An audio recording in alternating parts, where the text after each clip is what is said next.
బాప్తిజం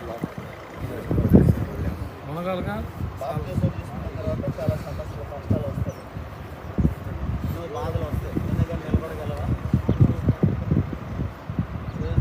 దేవునికి స్తోత్రం, హల్లెలూయా. రాజేషు యేసు క్రీస్తు దేవుడని నమ్ముతూ ఉన్నాడు. మనందరి ముందు సాక్ష్యం చెప్పాడు. నేను చనిపోయినా కానీ పరలోకానికి వెళ్తానని చెప్పేసి ఆయన ఈరోజు విశ్వాసం కలిగి ఉన్నాడు.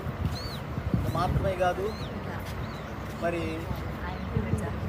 ఎన్ని కష్టాలు వచ్చినా ఎన్ని శ్రమలు వచ్చినా దేవుని కొరకు నిలబడతాను అని ఈరోజున నిర్ణయం తీసుకుని ఉన్నాడు. ఆయన ఇచ్చిన సాక్ష్యాన్ని బట్టి, దేవుని ఎదుట, సంఘం ఎదుట తను ఇచ్చినటువంటి సాక్ష్యాన్ని బట్టి ఆయనకి ఏం కాదు.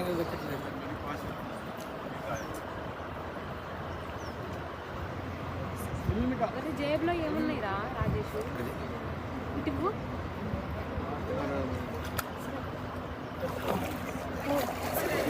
ఇంకేం లేవా?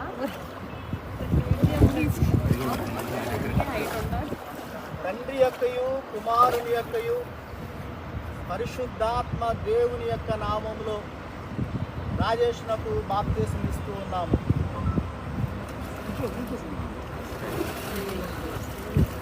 సంతోషమే సమాధానమే, సంతోషమే సమాధానమే, సంతోషమే సమాధానమే,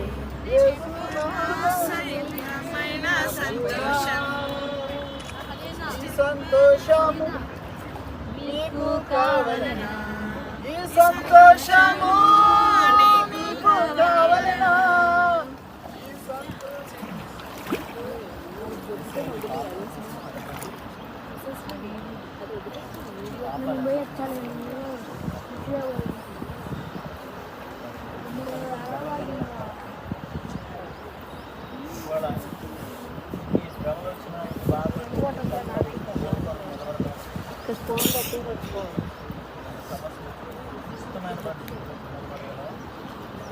దేవునికి స్తోత్రం, హల్లెలూయా.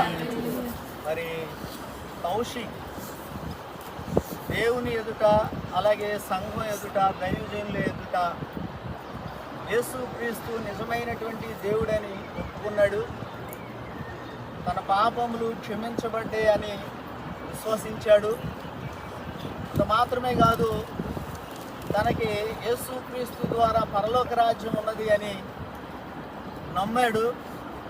ఎన్ని కష్టాలు వచ్చినా, బాధలు వచ్చినా దేవుని కొరకు నిలబడతాను అని చెప్పేసి నిర్ణయం తీసుకుని ఉన్నాడు. కనుక మరి దేవుడు ఆనాడు తన శిష్యులకు ఆజ్ఞాపించినటువంటి రీతిగా మీరు సర్వలోకమునికి వెళ్ళి సర్వ సృష్టికి సువార్తను ప్రకటన చేసి తండ్రి యొక్కయు కుమారుని యొక్కయు పరిశుద్ధాత్మ నామములోనికి బాప్తిస్మీయుడు అని చెప్పినట్లుగా దేవుని ఎదుట, సంఘం ఎదుట దేవుడు మాకిచ్చినటువంటి అధికారాన్ని బట్టి తండ్రి, కుమార, పరిశుద్ధాత్మ నామములో అతనికి బాప్తిస్మం ఇస్తూ ఉన్నాము.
గడిచిన కాలమంతా నన్ను నడిపిన నా దేవా